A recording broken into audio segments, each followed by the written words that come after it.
Dans la tapisserie des vertus islamiques, la patience, ou sabre, brille comme un fil d'une immense force et beauté. Allah, le Très-Haut, nous dit dans le Coran: « Et nous vous éprouverons certainement par quelque chose de la peur, de la faim, d'une perte de biens, de personnes et de fruits. Et fais la bonne annonce aux endurants. » 2:155. Ce verset nous rappelle que les épreuves sont une partie inévitable de notre voyage. Le Coran souligne magnifiquement l'importance de la patience en déclarant « Allah est avec ceux qui patientent » 2:153.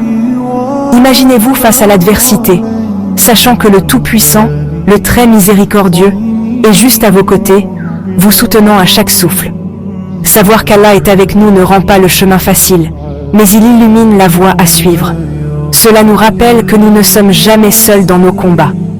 Notre patience est un témoignage de notre croyance indéfectible au plan d'Allah et de notre soumission totale à sa volonté.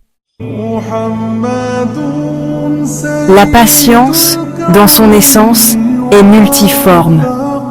Premièrement, il y a la patience dans l'obéissance à Allah, le Très-Haut. C'est la persévérance dont nous faisons preuve en accomplissant nos prières quotidiennes, en jeûnant pendant le Ramadan et en adhérant aux principes de notre foi. Deuxièmement, nous rencontrons la patience face aux épreuves. La vie est un voyage imprévisible, rempli de moments de joie et de tristesse. Face à l'adversité, la patience devient notre bouclier et notre force.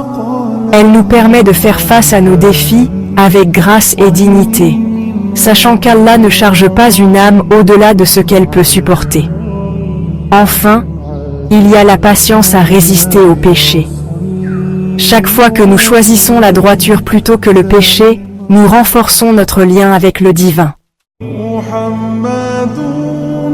La vie du prophète Muhammad, que la paix et les bénédictions soient sur lui, est un phare de lumière, illuminant le chemin de la patience pour tous les croyants. Il a fait face à une persécution incessante, a enduré des pertes personnelles et a navigué à travers des conspirations perfides, tout en répondant avec une foi et une résilience inébranlables. Sa patience n'était pas une résignation passive, c'était une confiance active et une foi inébranlable. Sa vie nous enseigne que la vraie force ne réside pas dans l'absence de douleur, mais dans notre capacité à la traverser avec grâce, en cherchant la consolation et la force auprès d'Allah, le Très-Haut. La patience n'est pas une vertu innée. C'est un jardin que nous cultivons par un effort conscient et une attention constante. La prière est le lien vital du croyant, une connexion directe avec le divin. Dans les moments difficiles, tournez-vous vers Allah, le Très-Haut, dans une supplication sincère. Le Coran dit « Et implorez l'aide d'Allah par la patience et la prière ».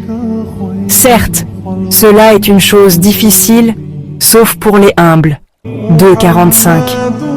Lire et méditer sur le Coran est un autre outil puissant pour cultiver la patience. Le Coran nous rappelle que nous ne sommes pas seuls dans nos luttes, et qu'Allah est toujours avec ceux qui sont patients. Nous ne comprendrons peut-être pas toujours les raisons de nos épreuves, mais nous devons avoir confiance qu'Allah, dans son infinie sagesse et sa miséricorde, a un plan pour nous. N'oubliez pas que les récompenses de la patience sont incommensurables, tant dans cette vie que dans l'au-delà.